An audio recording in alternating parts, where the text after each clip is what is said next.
Nintendo has the Paper Mario recipe down to a science. Start with a beloved cast of characters, mix in a new battle system, add a dash of RPG elements and a healthy dose of comedy, and you've got yourself a brand new Paper Mario. After 7 hours with Paper Mario, the Origami King, it seems to follow this recipe to a T. The end result is a whimsical melange of what we've come to know and love about Paper Mario, although it does feel a bit predictable.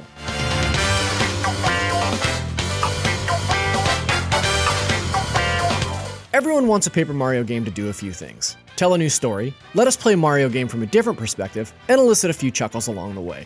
The Origami King opens with Princess Peach and several other Mushroom Kingdom denizens having been folded into evil origami likenesses by a tiny menace named King Ollie. Mario befriends Ollie's sister Olivia, and the journey to restore the Mushroom Kingdom is underway. To its credit, I laughed out loud within the first few lines of dialogue.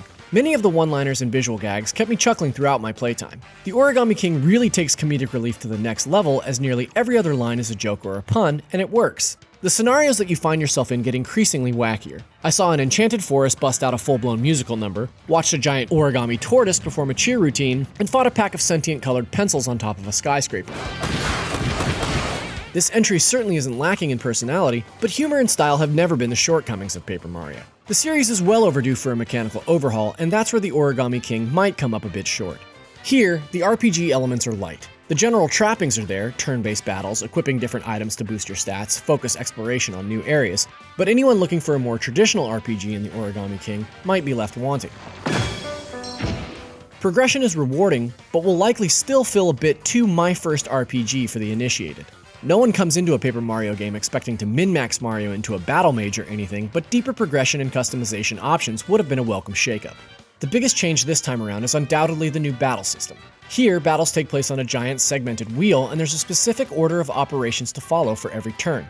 Enemies rearrange themselves, and Mario's first task is to spin each layer or slide enemies vertically to line them up for an attack. You've only got 20 seconds and 2 moves to line up your opponents correctly. Doing so allows you to chain your attacks to victory, and messing it up usually means each of your opponents gets to take their shots. This mix of quick puzzle solving and traditional Paper Mario combat makes for an interesting battle system, if not a bit overcomplicated. Lining up your foes and dispatching them within a single round feels awesome, but I got a little bored with repeating the same sorts of actions over and over. Fortunately, boss encounters shake up the battle system in a few awesome ways. These giant battles take a note from Choo Choo Rocket. You'll spin the wheels to line up arrows and create paths for Mario from the outside of the ring to the boss in the middle. You'll reroute Mario to activate switches, or change paths to grab tips and health power-ups in between moves. These fights feel frantic and challenging in a way that the standard battles don't, and I found myself wishing there was a middle ground between these two different formats.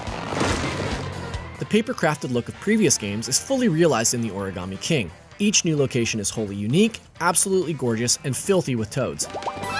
There are toads hidden absolutely everywhere, and searching for them in each new location is often comical and admittedly a little daunting. Finding them all means a 100% completion rate for each area, but they'll also aid you in battle for a price. Between all these toads and repairing holes with confetti in each area, there's plenty for completionists to obsess over. Nintendo has set a new precedent for reimagining their major franchises on the Switch, but Paper Mario: The Origami King feels a bit like a half-step.